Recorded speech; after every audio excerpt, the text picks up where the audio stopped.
Now it's time to talk some strategy. Joining with his view on local and global markets is Chris Meyer. He's the CEO of RMB Morgan Stanley. Chris, thanks for coming in today. We see markets still very volatile as we come to the end of the week, and of course some key statements coming out this afternoon from the Fed chief. But it looks at this stage that the concerns about a double dip might not be unwarranted. Yeah, I think so. Look, I mean, it's also a UK holiday on Monday, so I wouldn't expect much action in the local market today ahead of that. I think, look, the market isn't cheap if earnings don't come through.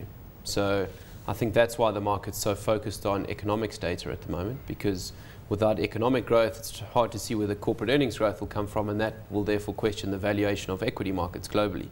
So I think that's why in the last 2 months, the market's become so focused on every jobless claims number coming out of the US, every housing number, because they're trying to get a feel for the economy recovered. Now it's kind of tapering off. Is it tapering off and declining big time, or is it just going to, try and soften but then recover again? What's your view on that? Do you think we could just soften and then recover again? Yeah, look, our house view is very much that. The kind of the stimulus packages, the emerging market growth phenomenon, all that kind of stuff is feeding into what should be quite a strong economic growth recovery globally. And so we're not in the double dip camp. But it's starting to feel more and more like that's an out of consensus call. And we're very happy with that call, which means we would be buyers of things like emerging market equities. But I think the market is confused at the moment. And don't forget, it's a Northern Hemisphere summer, so there are not that many people at their desks trying to take a view at the moment. So I think the real sense of how the market feels is probably going to start coming through from the middle to end of next week, when everyone comes back from their summer holidays and therefore starts to look at their portfolios and see, okay, really now, what is our view for the remainder of the year? And do you think when they sit back at their desks after those holidays, they're going to start reinvesting into our equities, perhaps other emerging market equities as well? Because those seem to have dried up a little bit over the past few weeks. Yeah, look, I think investors are sitting on a fair bit of cash. Okay, I mean, I think hedge funds are probably undergeared. I think long-only equity investors are probably underweight their kind of maximum equity content. So yeah, I mean, I think there's more likely to be a bias of money coming into the market than money leaving the market, because that's kind of what's happened in the last few weeks or so. However, there's not going to be any follow-through to that unless we get some good signs of an economic recovery, and I think that's, it's very tough to call at the moment. There's been one good, one bad. It's not a trend away from things that are happening in emerging markets. Certainly in the developed market, it's one good data point, one bad data point at the moment. Okay, of course, we have a graph just of those flows into emerging markets versus developed markets. You sent it through to us a little bit earlier. We're going to pull that up on the screen now. Yeah, and you can just, what are we looking at here? Where's the emerging blue markets? this is retail equity flows into unit trusts, so into equity unit trusts. The blue is into emerging market unit trusts, and the yellow is out of developed market unit trusts. So you can see a massive wall of money since, I think the start of that chart is the beginning of 2009, a massive wall of money hitting emerging market equities and coming out of developed market equities. Now that should be supportive for a market like South Africa, but unfortunately most of that blue bar has gone into China and Asia and Latin America. Very little has actually come into South Africa. So actually what South Africa has benefited from is more bond flows coming here, which is really what's held up the rand, I think, to a large degree. So the same phenomenon that you see on that chart in the equity market is also happening in the bond market. So the risk for us actually is that the rand is vulnerable to the extent that risk aversion causes global bond fund managers to pull their money from South Africa, not so much equities. And how much do you think they're looking at some of the events on the ground here in South Africa at this stage, and some events that could perhaps trigger a pull-out of our market? Yeah, I think we're all sitting here a little bit confused as to why the rand is so strong. I mean, we understand the flow of funds. There's positive flows into the bond markets. There's potentially some M&A deals, Nedbank, data that might be supporting the rand. But when you look at what's happening in mining rights, when you look at what's happening in the media sector, when you look at what's happening with the strikes, we're all a little bit surprised that there isn't at least another 10 to 15, maybe 20 cents worth of risk premium built into the rand at the moment. And it's been remarkably resilient. I see there's a bit of weakness today, but in general, it's fighting back hard from sold-off levels.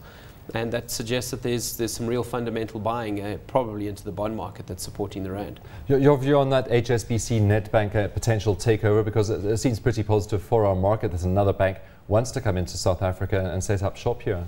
Yeah, I think so. I mean, I do think that Nedbank, if anything, was probably the weaker of the four banks, just in terms of size and market share and all that sort of stuff. So I think to the extent that HSBC can probably change that, not just in South Africa, but maybe in the continent, I'm sure the regulator would view that positively for that, rather have HSBC as a shareholder than Old Mutual. So I think in general it probably is a good thing for South Africa Inc. and obviously for Nedbank in particular.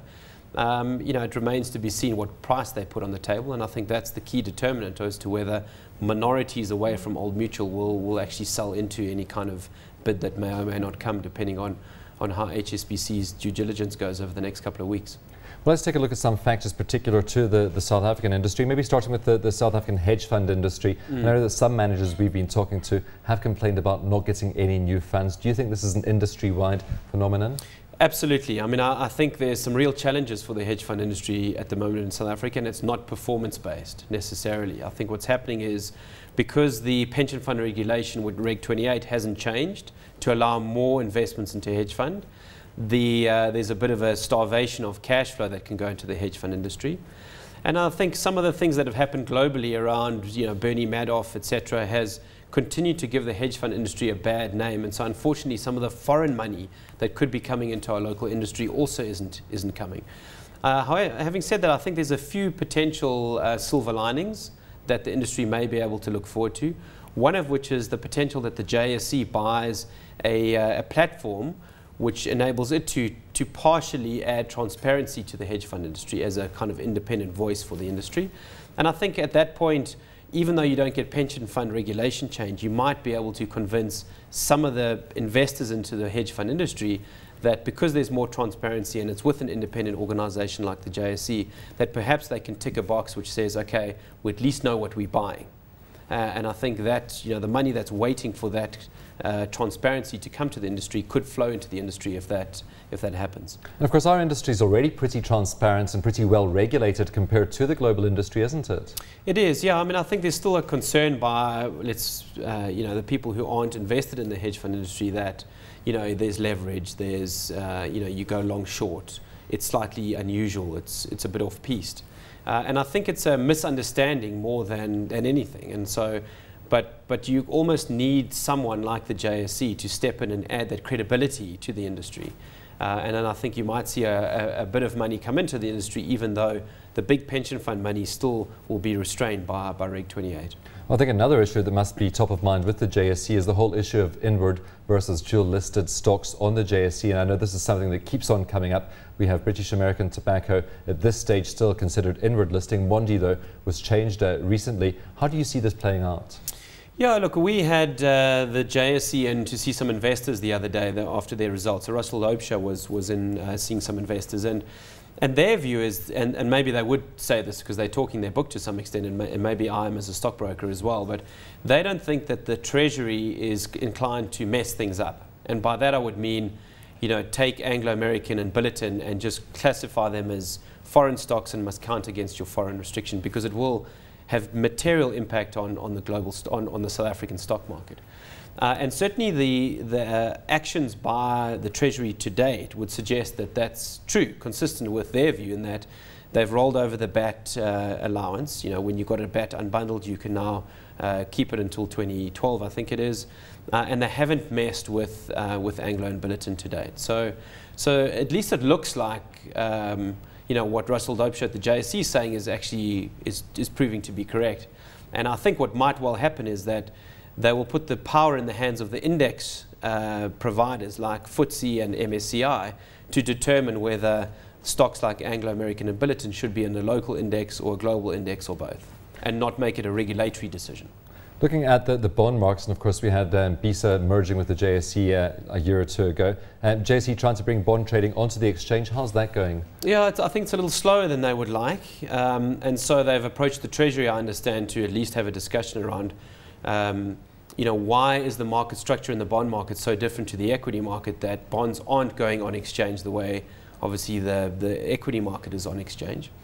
It's not that easy to put your finger on it. I mean, I think there's people like the JSE would say the banks are behaving oligopolistically and they're making so much money in the bond market, that's why they don't want to bring it on exchange. If you talk to people who are in the fixed income trading space, they don't make money trading government bonds. You know, it's a zero sum, or it's a kind of a loss leader for them. So I think it might well have to do something with the fact that when you are on exchange, you can only put a certain amount of the size of a transaction on the exchange, because you don't want someone to hit you in a full size if you're on the screen. But over the counter, you can have more of a negotiation with your client as to what price and what size. Of course, previously price discovery was a problem for bond trading in South Africa. Would trading it on the exchange help with that whole price discovery? Well, that would be the JSE's argument, is that it does help price discovery. I mean, look, every trade is kind of reported already on the bond stock exchange, on BISA. So, but I think it would add a bit of transparency. The question is, how much depth can you get on exchange when your fixed income market makers are concerned about having full volume on screen and potentially being abused at that level? Well, taking a look at the JSE as a stock itself, and of course they had results like not too long ago.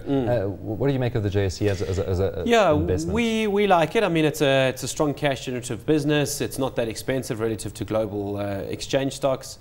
What's quite interesting is that the foreign ownership of the JSE went from about 45% shortly after IPO all the way down to 15% during the financial crisis. Now it's back at 45%. So the foreign investors quite like the JSE, even though it's reasonably illiquid. And I think it's partly because of that fact that it's somewhat of a monopoly in the local market, and it's quite cheap relative to global exchanges. And I think ultimately the JSE is sitting on R1 billion worth of cash. It's 15% of their market cap. They're going to have to pay it out at some point, and I think probably at the end of next year, investors could rightly expect some kind of special dividend from the JSE. And is the JSE likely to remain a monopoly? Because I remember a few years back, some other guys tried to set up a rival exchange, and that didn't go too well, did it? Yeah, I think unfortunately for a stockbroker, I think it probably is likely to remain a bit of a monopoly in South Africa, and there's a couple of reasons. One is regulatory. I think the FSB has to bless you as an exchange. There's no such thing as a quasi-exchange in the South African market, because I think the regulator is worried about fragmenting liquidity.